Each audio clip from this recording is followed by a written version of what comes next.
یہ وہ چند چیزیں ہیں کہ جس کی وجہ سے بار ایکٹ میں جب یہ چیز آئی ہے تو اس کو مد نظر رکھتے ہوئے ان کا جو لائسنس وہ سسپینڈ کر دیا گیا میاں صاحب کا.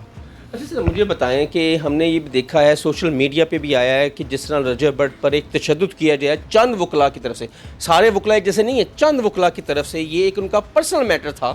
ٹھیک ہے اسٹرائک تھی, ان کو نہیں پیش ہونا چاہیے, لیکن رجب بٹ کو نہیں پتہ تھا. بقول جو ریاض سولنگی صاحب ہیں انہوں نے کہا جی ہم پہلا حملہ رجب بٹ کی طرف سے ہوا ہے.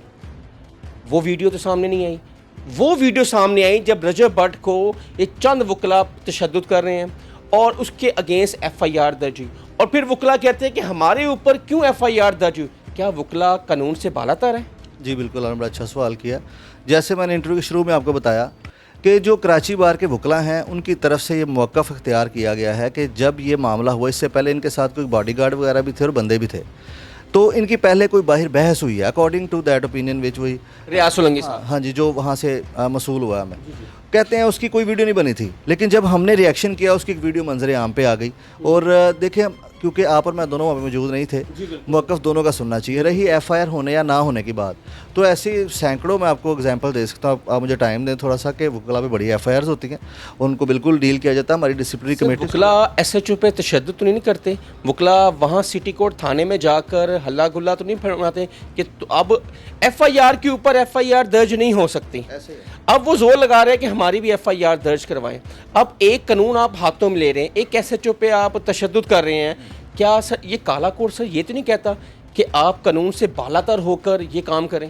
اصل میں یہ کسی ادارے کو اگر ہم ایک سائڈ پر رکھ کے ہم ان پرسن اگر بات کریں تو یہ ہیومن نیچر ہے.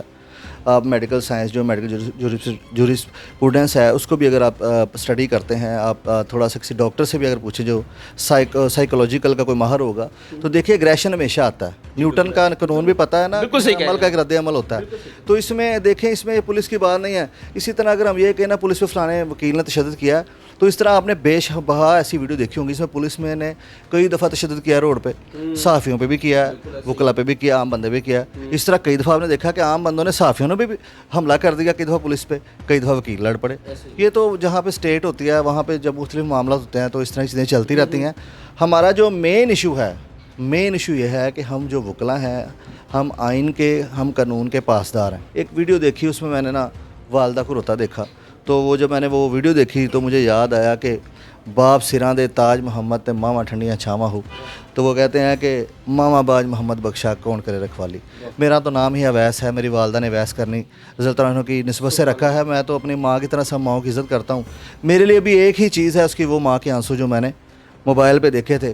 اس کے بعد میں نے اپنے وکلاء برادری سے ریکویسٹ کی, ترلا کیا, منت کی. کراچی تک منیر حسین بھٹی میرے بڑے بھائی ہیں, سابقہ صدر لاہور بار, اور وہ بھی ابھی اس میں بڑا کردار ادا کر رہے ہیں. ہمارے جو پنجاب بار کونسل کے جو چیئرمین ہیں ذبیح اللہ ناگرہ صاحب بڑا کردار ادا کر رہے ہیں. اس کے علاوہ ہمارے مقصود کھوکھر صاحب ہیں, ابھی باقی ممبران جو بھی الیکٹ ہوئے ہیں.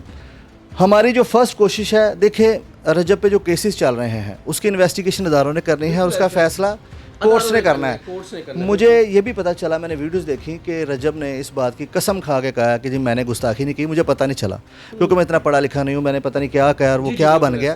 دیکھیں میں کبھی بھی اسلام کے نام پہ, اپنے سونے نبی کے دین کے نام کے اوپر, یا اس ہمارا جو اسلام ہے وہ آپ کو اور مجھے, ہمیں ہمارے صحابہ, ہمارے نبی کریم صلی اللہ علیہ وسلم, ہمارے اللہ کریم, ہمارا ریلیجن ہمیں دنیا کائنات کی ہر چیز سے آ گیا. وہ اتنا غصہ جتنا مجھے آئے گا اتنا ہی آپ کو بھی آئے گا. لیکن ایک شخص جب یہ کہتا ہے کہ میں نے یہ نہیں کیا, تو بینگ اے مسلم میں اس کو اپنی عدالتوں پہ چھوڑتا ہوں اور اپنے اداروں پہ چھوڑتا ہوں, کیونکہ یہ اسلامی جمہوریہ پاکستان ہے. اب جو ہمارا یہ پرسنل کسی اگر وکیل بھائی کے کا مسئلہ ہے, یا کہ جو ان کی آپس کی پرسنل لڑائی ہے, اس میں بڑا پرسنل فعال ہو چکا ہوں اس ماں کے آنسو دیکھ کے. الحمدللہ لاہور کے وکلاء کو بھی میں نے انشاءاللہ جس حد تک گیا, جیسے میاں بلال کی پہلے بھی ہم نے صلح کروائی تھی جب یہ معاملہ ہوا پنجاب اسمبلی میں.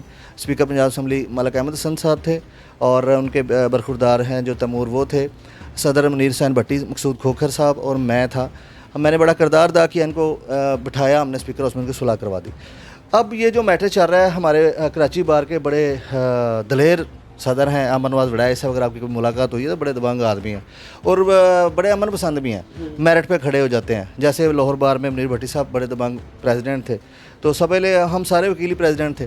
ابھی جو ہمارا اور آپ کا جو بنتا ہے نا, کچھ لوگ پنجابی کی مثال ہے چک چکا کے نا لوگ بندیاں نو مروا دیندے نے.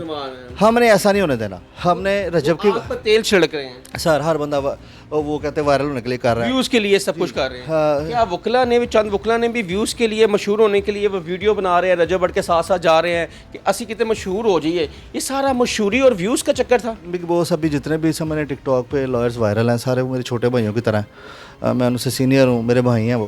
یقین کیجیے ایک تو میری یہ فیلڈ نہیں ہے. جو میری ویڈیوز بناتے ہیں یہ میرے دوست ہیں وہ بنا دیتے ہیں کبھی. یہ جو سوشل میڈیا کا میں آج کل رجحان دیکھ رہا ہوں نا, بچے پڑھائی چھوڑ کے نا سارے بچے ہی نا یوٹیوب انفلوئنسر بننا چاہتے ہیں. ہر بندہ چاہتا ٹک ٹاک پہ وائرل ہو جاؤں.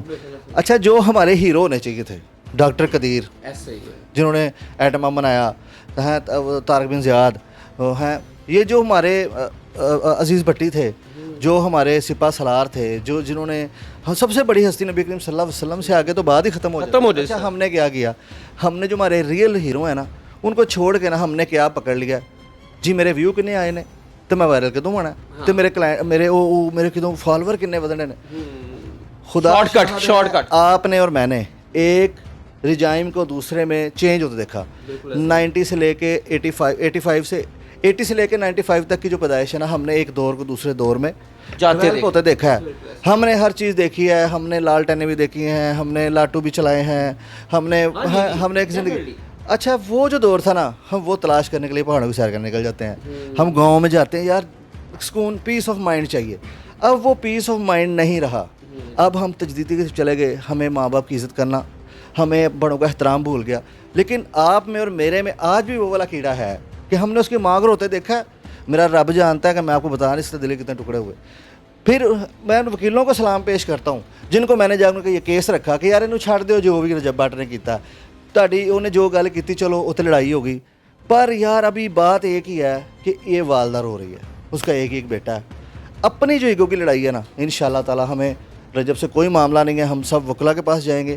ابھی ہم بڑی کوشش کر رہے ہیں انشاءاللہ تعالی. تو ابھی لوگوں نے کئی فلمیں سنا رہے ہیں 6 تاریخ کو ایسے ہو جائے گا. یقین کریں رجب کو میں نے ابھی ایک ہمارے بڑے پیارے بھائی زمان صاحب ہیں, آپ جانتے ہوں گے, ملک زمان صاحب, اور ہمارے بڑے پیارے ایک یو کے میں بھائی ہیں اسد بھائی, وہ بھی اس میں بڑا کردار ادا کر رہے ہیں. وہ بھی جسٹ لائک فیملی ممبر.